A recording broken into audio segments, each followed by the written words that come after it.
já que as tensões da Guerra Fria diminuíram. Numa reunião de cúpula em Viena, na Áustria, o presidente dos Estados Unidos, Jimmy Carter, e o líder soviético Leonid Brezhnev assinaram o Tratado de Limitação de Armas Estratégicas II, ou SALT II. O tratado estabelece limites e diretrizes quanto ao uso e proliferação de mísseis nucleares.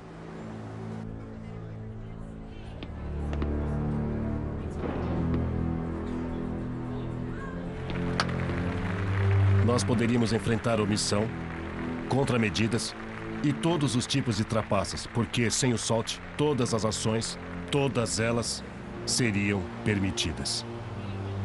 Mas enquanto a maior parte do mundo relaxa, já que a tensão da Guerra Fria diminuiu, desordem e atenção surgem na Ásia Central.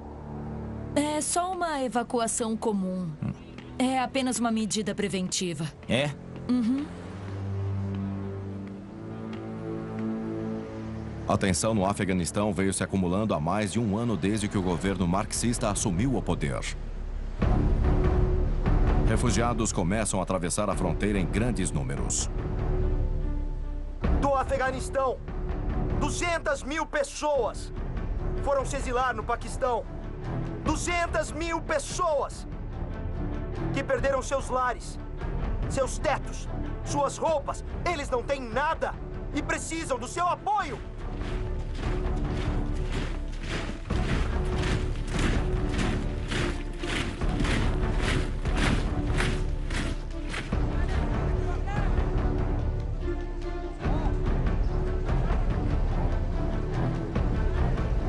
Em dezembro, o governo afegão começa a agir.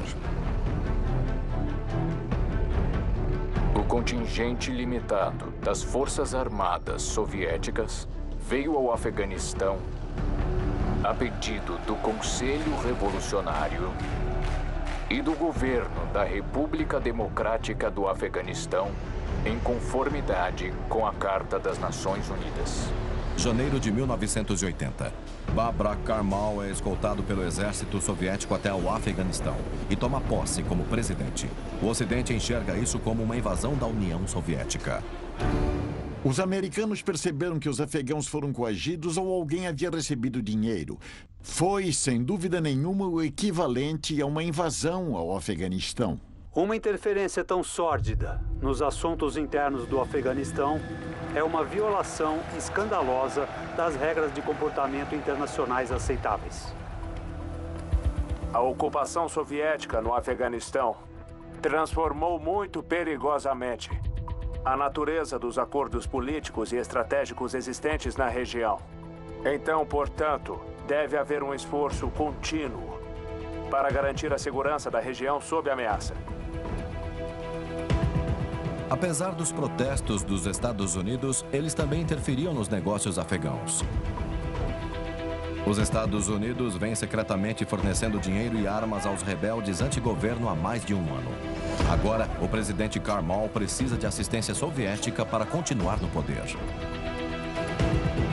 Eu devo acrescentar que somos gratos pela União Soviética, nosso grande vizinho ao norte, por toda a ajuda e auxílios prestados. A União Soviética sentiu-se mais poderosa nos anos 70 por causa da nossa derrota no Vietnã e pela conversão de muitos países ao comunismo. E eles sentiam que estavam marchando, que estavam em ação. Essa é a terceira ocasião desde a Segunda Guerra em que a União Soviética moveu suas tropas para garantir controle sobre um dos seus vizinhos. Pela primeira vez, Jimmy Carter admitiu que finalmente percebeu do que a União Soviética era capaz. Os americanos não tinham certeza sobre o que fazer em relação ao Afeganistão. Havia o receio de que o país era tão difícil de controlar, de governar, e isso até mesmo por afegãos. E ninguém nunca havia vencido a guerra lá. Os rebeldes anti-governo se autodenominam Mujahideen. Meu pai trabalhava com os Mujahideen e ele não estava feliz com a ocupação russa no Afeganistão. Meus tios Dos dois lados, do lado da minha mãe e do lado do meu pai, lutavam contra os russos. E eles eram das forças de Mujahideen. Você acha que os Mujahideen sozinhos podem tirar o exército russo do Afeganistão e derrubar o governo? É um trabalho muito difícil, não é fácil. Eu encontrei algumas pessoas que são muito pobres e que não têm armas suficientes para combater as modernas armas russas, mas o povo de outros países pode ajudar os Mujahideen fornecendo gente, armas, dinheiro, comida, roupas, remédios, qualquer coisa. Os Mujahideen estão alarmados com a ocupação soviética em outras nações muçulmanas.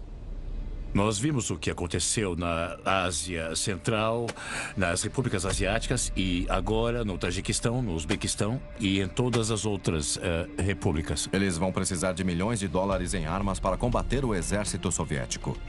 Os Estados Unidos se pronunciam para o combate contra o governo comunista afegão. Eles pensaram, bom, nós não vamos até lá mandar os nossos para um banho de sangue. Os soviéticos estão lá e já se decidiram. Então vamos concentrar auxílio à Aliança do Norte e depois ao grupo de fronteira chamado Mujahideen e fazer com que os soviéticos paguem por entrar no lugar errado na hora errada. Assim que a ajuda chegar, estaremos em melhor forma para continuar nossa luta contra esses soviéticos stalinistas ateus. Com os suprimentos necessários. Nós temos algumas metralhadoras e rifles, mas não é o bastante. Muitos dos Mujahideen são fundamentalistas muçulmanos. Eles procuram suporte das nações árabes ricas. Eu solicitei aos sauditas um valor de 2 bilhões de dólares em fundos para financiar a Guerra Santa no Afeganistão. Dinheiro e armas surgem dos dois lados. A guerra se intensifica.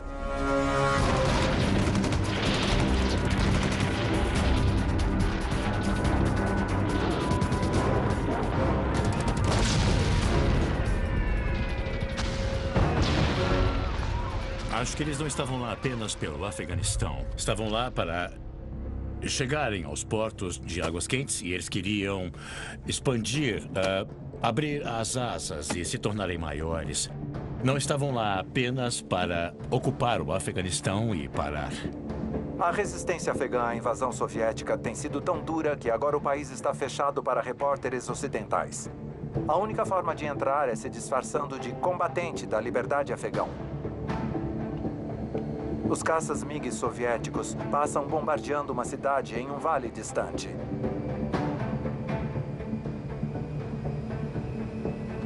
Para essa operação, os MiGs 21 e os helicópteros de combate Mi-24, supostamente usando napalm e mísseis, explodiram a pequena cidade e as montanhas ao redor. Os rebeldes nas montanhas não tiveram chance. Na cidade de Asmar, acredita-se que 1.500 pessoas morreram.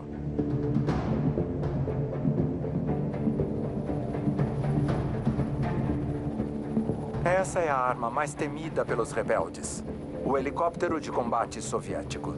Novamente, a única precaução é não se mexer. Eu me lembro claramente que, por volta das 4 horas da manhã, nós ouvimos um estrondo muito forte dos tanques russos. Porque nossa casa não ficava longe da entrada principal a oeste de Cabul. Era a entrada de suprimentos dos soldados russos. Cada vez mais camponeses afegãos deixam sua terra natal. Como em todas as guerras de hoje, a escala de sofrimento é mais visível nos campos de refugiados. Aqui, na província da fronteira noroeste com o Paquistão, 600 mil refugiados afegãos que vieram pelas montanhas Khyber formam a maior concentração de refugiados no mundo. A maioria dos homens desse acampamento já lutou contra os russos. Eles não estão intimidados pela esmagadora presença soviética.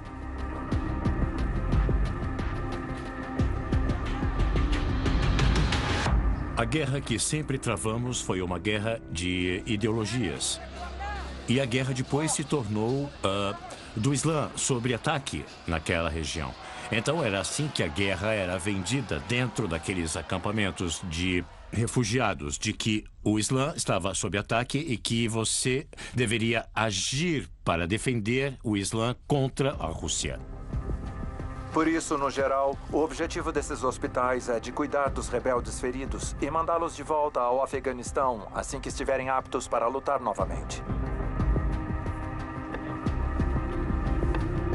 Nós não pensamos em perder ou vencer a guerra. Nós queremos cumprir nosso dever e, se morrermos, é porque foi a vontade do nosso Deus. Uma organização beneficente recentemente enviou ao hospital uma remessa de contraceptivos. Um médico disse, não é muito útil. Precisamos de mais mujahidin e não de menos. Os rumores crescem. Os combatentes da liberdade afegãos procuram exterminar mais do que apenas o comunismo. A agência de informações russa divulga relatórios alarmantes. No último ano, de acordo com a TASS, os rebeldes antigoverno já destruíram 1.100 escolas, quase um quarto do total de escolas no país. Há relatos de que esses grupos terroristas assassinaram professores, decapitaram alunos e colocaram fogo nas escolas em uma recente campanha de terror.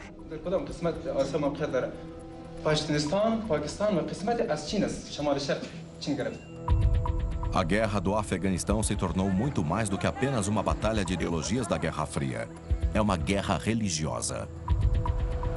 Relatos independentes de Cabul e outras regiões do Afeganistão dizem que há indícios de que os russos estão se preparando para ficar por muito tempo. Meu pai sempre ajudava os mujahidin.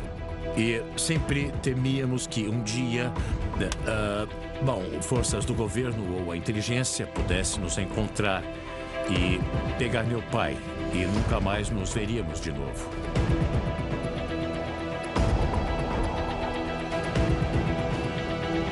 Isso aconteceu com muita gente. Assim, durante a noite, eles vinham e alguns eram presos, outros desapareciam e eram mortos.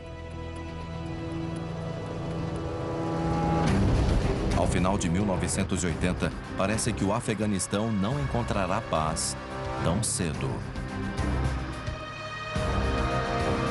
E agora não há nenhuma região completamente sob o controle dos russos. Mais de 80% do território afegão está sob controle dos mujahidin. Se os russos se retirarem do Afeganistão, sua luta terá acabado? Vamos continuar nossa luta até que consigamos estabelecer um sistema islâmico puro no Afeganistão. Palavras fortes, um presságio das consequências inesperadas da intervenção soviética no Afeganistão. À medida que o conflito financiado pelos Estados Unidos e União Soviética ferve, o resto do mundo observa ansiosamente enquanto que ambos os lados da cortina de ferro se preparam para outro tipo de luta, em um campo muito diferente. 1980. A capital da União Soviética, Moscou, se prepara para receber os melhores atletas do mundo nos Jogos Olímpicos de Verão. Mas antes que os Jogos começassem, o que viria a ser uma arena de esportes acaba se tornando um campo de batalha política. De acordo com meu governo, seria uma violação do princípio fundamental olímpico de sediar ou comparecer aos Jogos Olímpicos em uma nação que atualmente está travando uma guerra agressiva e que se recusou a cumprir com as demandas da comunidade mundial de cessar essa agressão e retirar suas forças. Os Estados Unidos passam a levantar um boicote internacional dos Jogos. Uma forte oposição aos Estados Unidos irrompe. As soluções para os problemas políticos do mundo não são de responsabilidades dos órgãos esportivos como o Comitê Olímpico. Para nós, selecionar uma nação como sede dos Jogos de Verão significa que podemos reconhecer a justiça em sua política exterior e seus prestados em prol da paz mundial. No Palácio do Congresso de Moscou, o líder soviético Leonid Brezhnev acusou os Estados Unidos de ter um ataque de histeria em relação ao Afeganistão. Não podemos ignorar o aumento da violência e intolerância no mundo. Eu imploro a todos com opiniões e ideais diferentes que não usem os Jogos Olímpicos para dividir o mundo, mas para uni-lo. O alvoroço cresce por toda a comunidade esportiva mundial. Para que o boicote funcione, os Estados Unidos precisam de muito mais suporte. Eles decidem pedir ajuda ao maior atleta da história. O que eu acredito é que a Rússia está invadindo um país muçulmano que pode levar à guerra nuclear. Mohamed Ali é convencido a visitar um grupo de nações africanas para obter suporte ao boicote dos Estados Unidos. Se o povo africano colaborar não indo às Olimpíadas, isso vai ajudar a mostrar aos russos e ao mundo o que estão fazendo. O Quênia está fora das Olimpíadas. O Quênia não vai. E consideramos isso uma vitória, porque o Quênia é o número 1 em atletismo.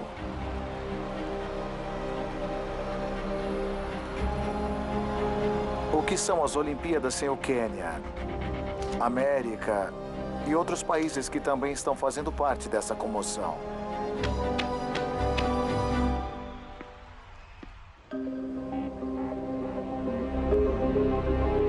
Em novembro de 1979, o Reino Unido solicita uma reunião em Genebra. É muito provável que haja boicote por parte dos atletas dos Estados Unidos pelas Olimpíadas de Moscou. Esse boicote também pode ser seguido por outras grandes nações do esporte. Isso irá, obviamente, afetar a qualidade da competição em Moscou. Foi aqui, nessa cidade-estado da antiga Grécia, que os Jogos Olímpicos nasceram. Mas o espírito olímpico não brilha mais como outrora. O envolvimento soviético no Afeganistão e os protestos internacionais resultantes lançaram uma grande sombra nas Olimpíadas deste ano em Moscou, com os Estados Unidos liderando o boicote.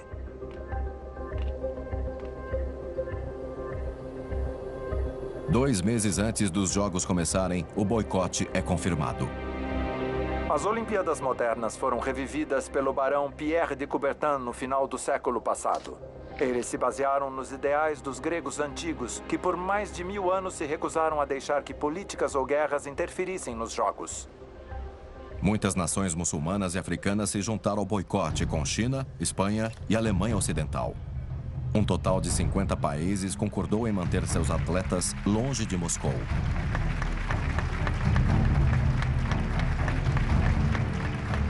Nos tempos modernos, já houve 2 interrupções devido às guerras mundiais. E hoje o futuro desses jogos está em choque. O boicote das Olimpíadas de Moscou pelos americanos afetou muito os jogos de uma forma esportiva, é claro. Porque os maiores competidores seriam os americanos e os soviéticos. Nesse meio tempo, enquanto o mundo ocidental discute o que fazer e os atletas ponderam se devem ou não participar dos Jogos Olímpicos, as vítimas de guerra parecem quase esquecidas. Esses lutadores afegãos são esperados, diferente de muitos outros atletas, nos Jogos Olímpicos de Moscou.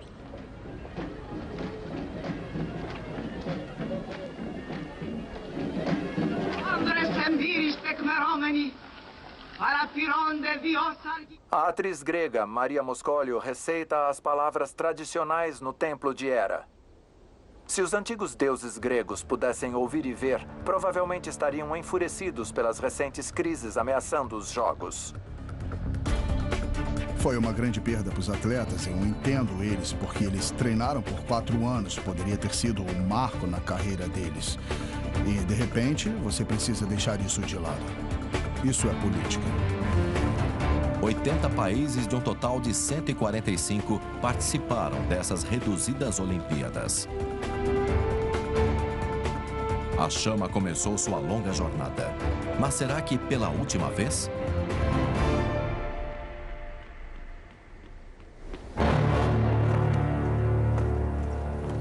A Guerra Fria começou quase em seguida ao término da Segunda Guerra Mundial. Seus campos de guerra iam do sudoeste da Ásia até a Europa Central.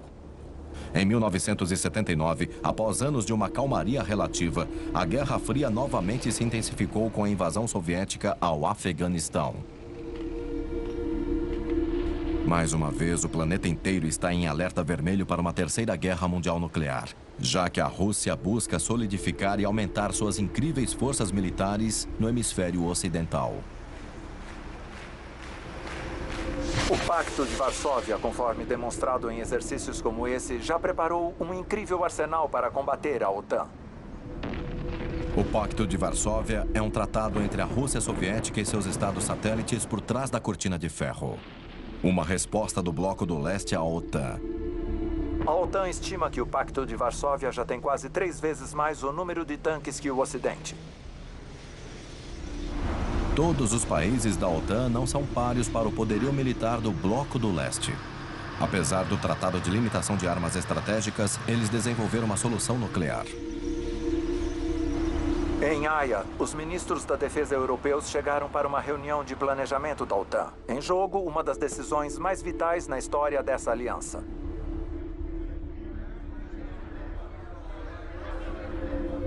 Até hoje, a grandeza das forças convencionais da OTAN e a eficiência do guarda-chuva nuclear americano tem sido a chave da estratégia de defesa da organização. Agora, os americanos querem que seus aliados europeus dividam esse fardo nuclear e coloquem pela primeira vez em solo europeu mísseis nucleares de alcance médio capazes de atingir a União Soviética. O míssil selecionado para o arsenal nuclear europeu entraria na história como a arma que inflamaria um continente. Ele se chama míssil de cruzeiro. Com suas pequenas barbatanas, ele é basicamente uma versão mais sofisticada da bomba voadora V1 da Segunda Guerra Mundial. Devido à sua relativa simplicidade, ele custa por volta de 1/3 de uma nave de combate moderna. Equipado com uma ogiva nuclear, ele tem um alcance de mais de 2.000 quilômetros. A Europa irrompe em revolta.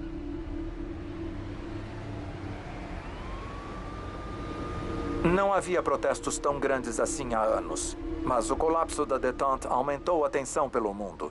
Essas pessoas estão protestando contra os mísseis americanos planejados para o Reino Unido. Eles temem que a Grã-Bretanha se torne um grande alvo soviético. Uma única explosão de megatons destruiria prédios num raio de 3 quilômetros e queimaria pessoas num raio de 16. Analistas acreditam que os soviéticos poderiam lançar até 200 megatons na Grã-Bretanha.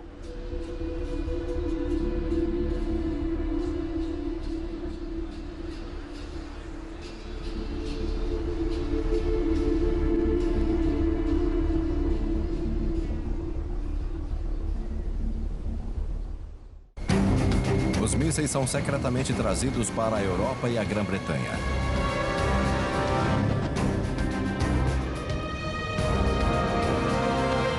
Os mísseis britânicos são colocados em uma imensa base aérea na zona rural do sul da Inglaterra, a de Greenham Common.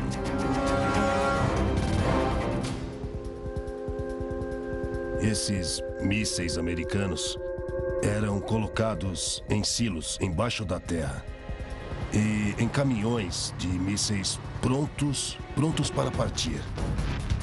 Os silos eram revestidos com metros e metros de concreto, buracos no solo com entradas e saídas, onde ficavam os caminhões, cercados por arame farpado contra a cortina de ferro, além de diversos policiais militares americanos, todos armados, que eram instruídos a atirar para matar qualquer pessoa que cruzasse a linha em território britânico. Os pacifistas levaram 30.000 pessoas até Greenham Common para protestar contra os mísseis, para derrubar as cercas. O governo ficou muito preocupado.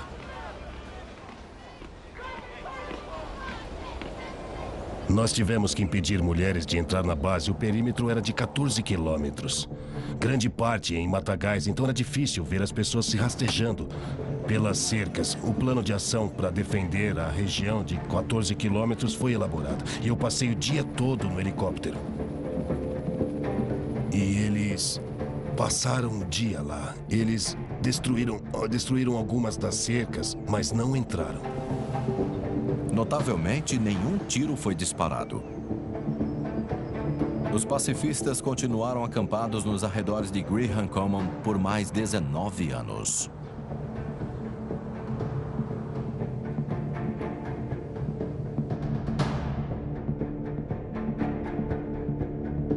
A Guerra Fria está a todo vapor novamente. Muitos acreditavam que a guerra nuclear era quase inevitável. Uma grande dúvida permanece no ar. Seria possível sobreviver a essa guerra? Estações radar de alerta antecipado como essa vêm sendo essenciais para a política de defesa da Grã-Bretanha. Esses homens podem avisar sobre ataques, bombas e radiação. Essas informações acionariam alertas para a população por meio de sirenes e mídia nacional. Se um ataque nuclear acontecer, tudo acima do solo ficará fatalmente radioativo. O Centro Regional receberia as informações dos postos de campo como este. Há 900 deles por toda a Grã-Bretanha. Os soldados sairiam para coletar dados com equipamentos de medição de radiação. Cada nação dentro do alcance dos mísseis soviéticos e americanos deve ter um plano de sobrevivência. A estação de radar vai enviar dados aos centros regionais administrados pelo governo, como este em Birmingham. Esses são voluntários. Toda esta região aqui. E mais esta. Mais aquele centro. Aqui, no subsolo, os geradores fornecem energia aos ares condicionados que cortam poeira radioativa. Aqui e aqui. O período recente de relações tensas com a União Soviética os deixou perigosamente desesperados. Planejavam alertar os funcionários por telefone. No entanto, as linhas provavelmente estarão inativas. Esses informativos estão sendo distribuídos somente agora. Os oficiais britânicos temiam que as pessoas pudessem perdê-los ou ficarem apavoradas com elas. Eles saberiam como agir em alerta. Em um mundo com a tecnologia em aceleração, parece que as pessoas comuns foram deixadas para trás. Neste bairro, há reuniões de defesa nacional em um bar local. Um oficial aposentado do exército organiza as reuniões. Cercado por espadas e livros de história, ele silenciosamente avalia os horrores de uma guerra nuclear, precipitação radioativa e refugiados. À medida que a tensão aumenta, a defesa civil se torna prioridade. Estudos em Hiroshima, depois da explosão atômica em 1945, garantiu aos cientistas informações valiosas sobre como proteger a população contra ataques assim. Por todo o Atlântico, os Estados Unidos vêm fazendo exercícios de guerra desde os anos 50. Tudo quieto em Nova York, se é que podemos dizer isso sobre Nova York. O que quero dizer é que tudo funciona normalmente e a Times Square dando lugar ao corre-corre da cidade grande. Mas então sirenes soam um alarme. A vida em Nova York para enquanto a cidade reage a um exercício de ataque de forças inimigas nesta era atômica. Da Bolsa de Valores para abrigos antiaéreos, Nova York testa suas defesas civis. Julgando por essas imagens, os nova-iorquinos já conhecem o procedimento. Nós fazíamos exercícios de bomba quando crianças no ensino fundamental. Não de bombeamento, mas nos preparávamos para a bomba atômica, sentados no corredor, colocando as mãos sobre a cabeça e abaixando, como se isso fosse adiantar alguma coisa. A América do Norte tem sido pioneira em produtos essenciais para a casa durante a era nuclear. Os abrigos antinucleares.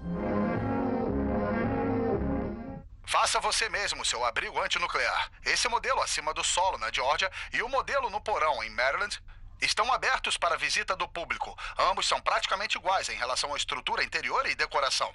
Ambos foram projetados e feitos pelo governo com especificações simples. Todos os detalhes estão no panfleto de defesa civil. Com vocês, o abrigo antinuclear da família e mapa para sobrevivência na era dos perigos atômicos.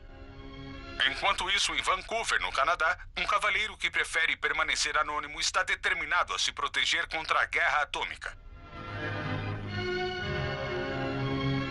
Seu abrigo à prova de bombas tem um aparelho para medir a radioatividade.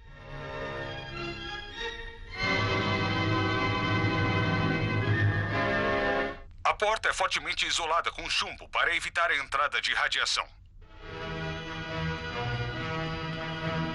Sim, ele está preparado para sobreviver. Ele tem reservas no abrigo, incluindo tanques de oxigênio.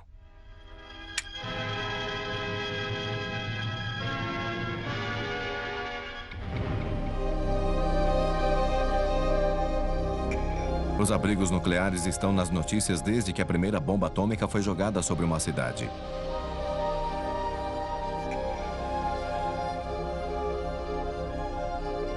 Nessa segunda fase da Guerra Fria, muitas nações agora se consideram essenciais.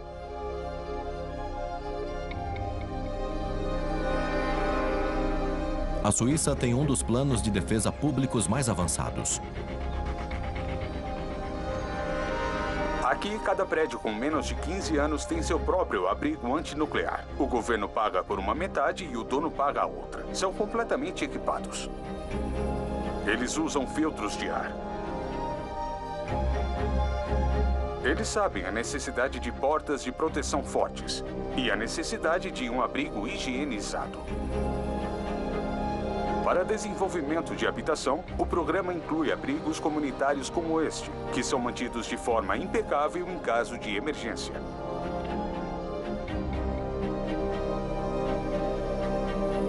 No começo da década de 80, enquanto os abrigos antinucleares servem para acalmar os nervos pelo mundo, no Afeganistão, os abrigos ainda são um luxo escasso.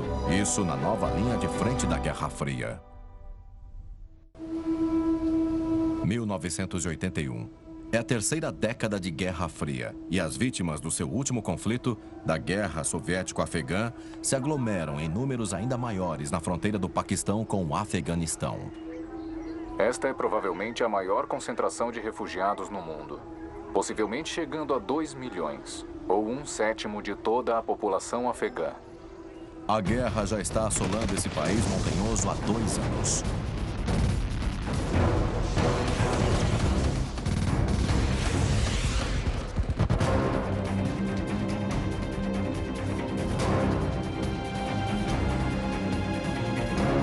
Apesar do apoio do governo dos Estados Unidos, a rebelião antigoverno não está tendo progresso.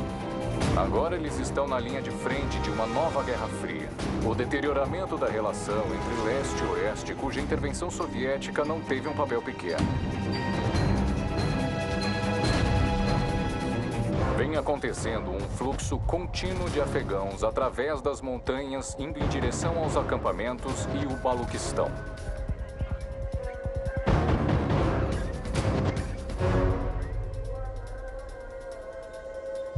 Relatos de dentro do Afeganistão mostram o que tirou essas pessoas de suas casas.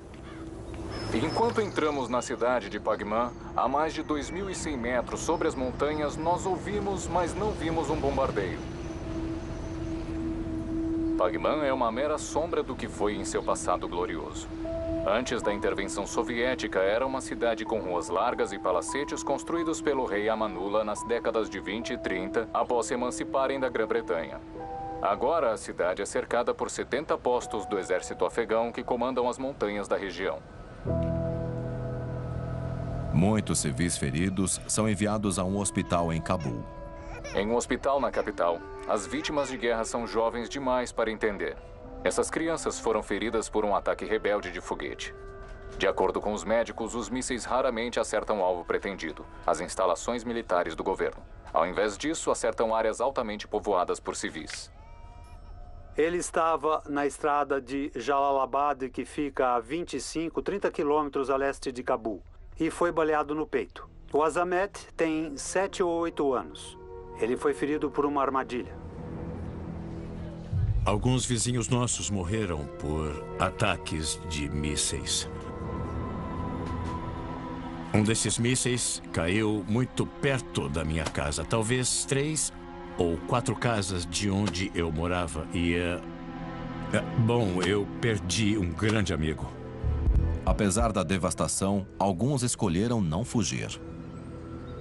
Refugiados nas ruínas, algumas pessoas tentam levar uma vida normal. Descobrimos que dentro da prefeitura ainda há um tipo de estrutura administrativa funcionando, que é liderada pelo prefeito Mohamed Akbar, de 31 anos, que foi eleito no ano passado e parece ser a força motriz da vida em Pagman.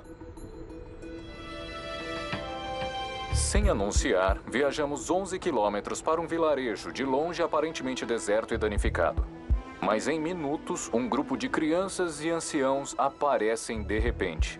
Em um prédio escuro, encontramos um mulá dando aula às crianças. Às vezes, a rua onde meu avô morava, a situação por lá ficava realmente muito feia.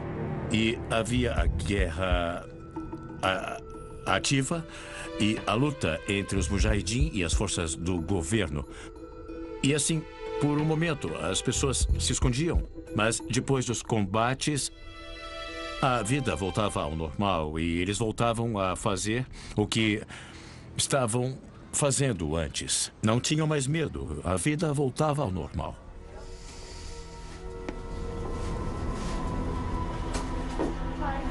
Uma nova ameaça surge: a desnutrição. Há por volta de 2 milhões de pessoas em Cabul. Entregas aéreas diárias de alimentos não suprem as necessidades. Tudo era muito difícil. Era muito frio. Os dias de inverno eram muito frios. Eu me lembro de implorar por pão. Os mercados não tinham nada. Não havia muito alimento disponível. Houve casos em que cães de rua estavam tão famintos que atacavam crianças. No conflito entre leste e oeste, há um grande número de afegãos que ninguém está falando. Os governos ocidentais conversam sobre a necessidade de liberar o Afeganistão. Mas para as mulheres do país, pode ser o oposto. Durante a ocupação russa, as mulheres da cidade relativamente desfrutavam de liberdade. Elas estudavam, elas se vestiam do jeito que elas quisessem, elas relativamente desfrutavam de direitos que eram direitos básicos. O comunismo se tornou um elo com a emancipação feminina. Sob o comando do presidente Najibullah, as mulheres desfrutam a liberdade do estilo ocidental e um certo nível de independência. Na capital, por exemplo, elas podem cursar o ensino superior ou procurar empregos em cargos públicos ou privados. Minhas irmãs, não tinham problemas em sair nas ruas com roupas ocidentais também. Mas em outras cidades e nas zonas rurais, a história era bem diferente.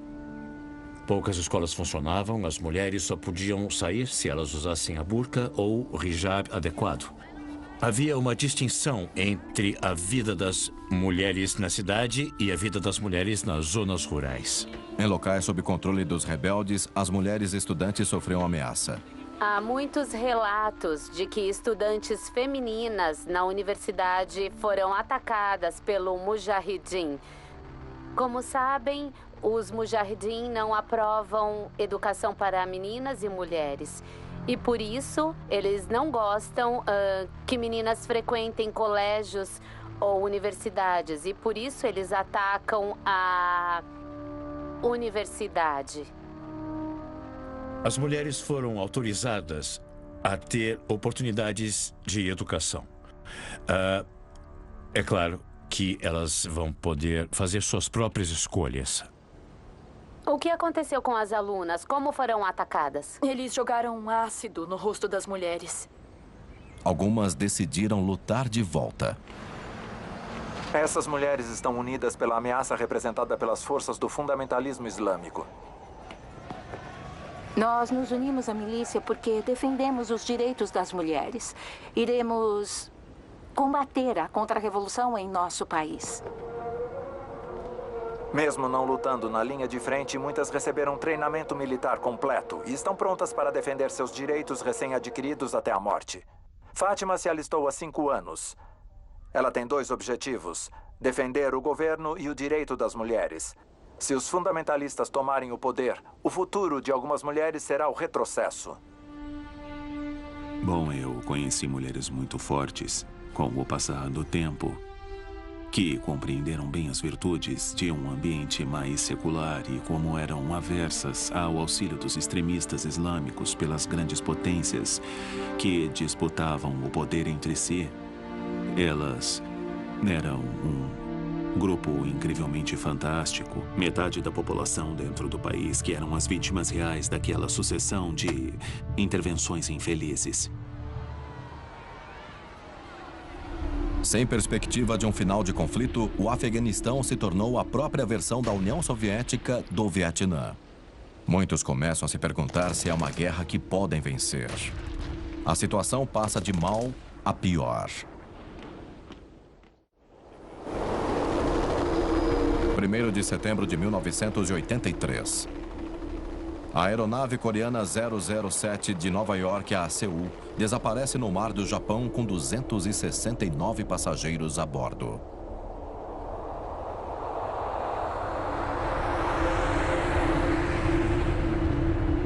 Às 13h30 da manhã, horário de Seul, a aeronave comercial coreana desaparece. Ela foi derrubada.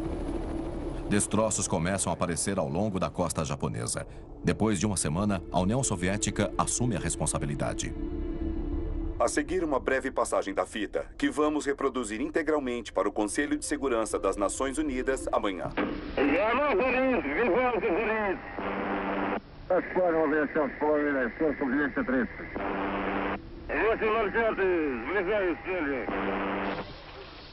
Há uma conversa sobre os pilotos armarem e depois desarmarem os mísseis guiados por calor, deixando-os na mira e guardando a autoridade para disparar. E eles dispararam.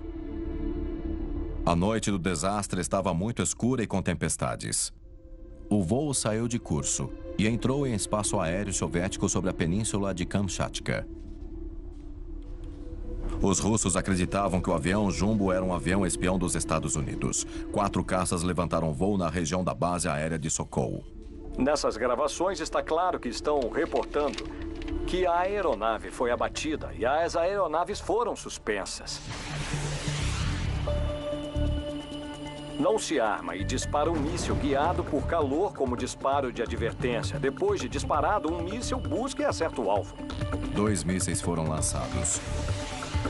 Um explodiu na parte traseira do avião, o outro na asa esquerda. A cabine do 747 despressurizou. As máscaras de oxigênio caíram. Levou 12 minutos para que o voo coreano 007 caísse.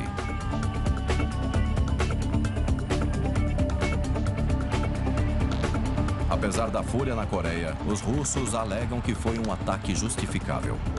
E houve gravações das transmissões de rádio pelos pilotos russos de diversos aviões. E aí está mais do que claro, do que nunca, que a União Soviética, de fato, derrubou um avião comercial desarmado.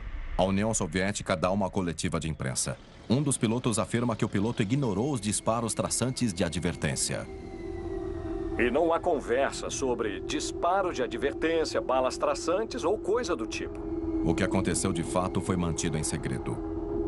A União Soviética encontrou a caixa preta, mas manteve isso em sigilo por 9 anos. As relações da Guerra Fria nunca estiveram tão baixas. Se eles têm coragem de atirar contra um avião comercial desarmado, eles têm coragem de atirar contra uma cidade desarmada. E como se já não houvesse tensão o bastante, depois de mais de 35 anos de guerra pelo mundo, a Guerra Fria entra em uma nova e mortal era. A era da espionagem. Depois de décadas de guerra lutando na Coreia, no Vietnã, na Angola e Afeganistão, durante a metade da década de 80, a Guerra Fria conhece um novo campo de batalha, o das sombras. 1985 foi o ano da espionagem. Havia 5 ou 6 casos só naquele ano, que eram casos relevantes de espionagem, onde o FBI efetuou prisões e condenações. Foi isso. Um dos maiores escândalos de espionagem nos anos 80 seriam tratados pelo agente do FBI, Joe Wolfinger. Eu comecei como agente do FBI em 1969 e a Guerra Fria estava a todo vapor. Eu trabalhei em casos de crime por alguns anos, mas depois comecei a trabalhar com contra-inteligência, contra-espionagem, na verdade. John Walker trabalha no Departamento de Códigos da Marinha Americana. O término do seu casamento está prestes a colocá-lo em sérios problemas. Um dia, a sua ex-esposa, que havia se separado, ficou bêbada e ligou para o FBI para denunciar que o ex-marido, ele havia sido espião há 20 anos. Ela disse que acreditava que ele havia ganhado mais de $1 milhão com espionagem em 20 anos. O FBI foi investigar. Fizemos com que a Agência de Segurança Nacional mandasse um homem lá. E ele saiu da salinha, todo pálido.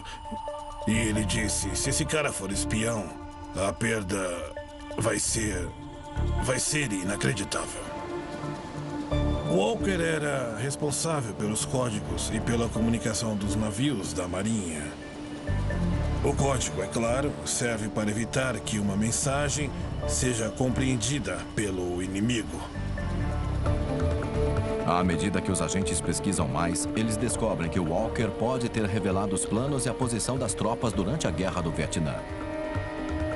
Eu não tinha dúvidas que era um caso verdadeiro e que ele fez isso por 20 anos. De que havia viúvas em Virginia Beach, Norfolk, cujos maridos foram mortos porque John Walker comprometeu as comunicações navais.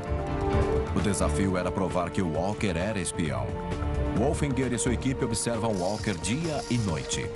Nós o seguimos em 19 de maio de 1985 da casa dele. Mas quando ele chegou a Richmond, ele foi para o norte e sabíamos que alguma coisa ia acontecer lá. Os agentes do FBI acreditam que Walker está indo fazer uma entrega. A entrega era quando um espião como John Walker faria uma troca e então iria para um local específico e deixaria um pacote que continha informações confidenciais. Ia para outro local e pegava outro pacote que continha dinheiro. Durante o mesmo dia, Walker coloca uma bolsa embaixo de uma árvore. Umas 9 da manhã, Bruce Bray, um agente do FBI designado por Washington, ele saiu correndo da mata com uma bolsa nos braços e gritou pelo rádio: peguei, está comigo, tem coisas secretas aqui dentro. Os agentes agora têm provas. Eles rastreiam Walker em um motel. Sabíamos que o Walker estava armado, mas quando ele foi confrontado na noite que foi preso, com uma arma em mãos, e por um momento ficaram cara a cara. E então Walker largou a arma e foi preso. Os interrogatórios revelam que Walker era espião da União Soviética desde 1968, mas que não era comunista. Eu tenho certeza que suas razões eram financeiras. Era por dinheiro. Apesar da grande vitória, os Estados Unidos acreditam que John Walker é apenas a ponta do iceberg. Não dá para saber a resposta de quantos John Walkers haviam por aí. Não dá para saber. Eu acho que nós tivemos êxito, mas não dá para saber se pegaram todos eles. Nós também tínhamos espiões. Eu com certeza esperava que sim. A década da maior atividade de espionagem na Guerra Fria termina mal para John Walker. O governo queria que o Walker falasse. Ele pegou Perpétua e nunca saiu. Não havia outra opção, a não ser com execução. Mas a opção de execução não estava disponível. Dizem que a hora mais escura vem pouco antes do amanhecer. Há sinais de que o grande e imortal jogo da Guerra Fria possa ter uma data final. Mas, por mais um tempo, o mundo precisa ficar em alerta.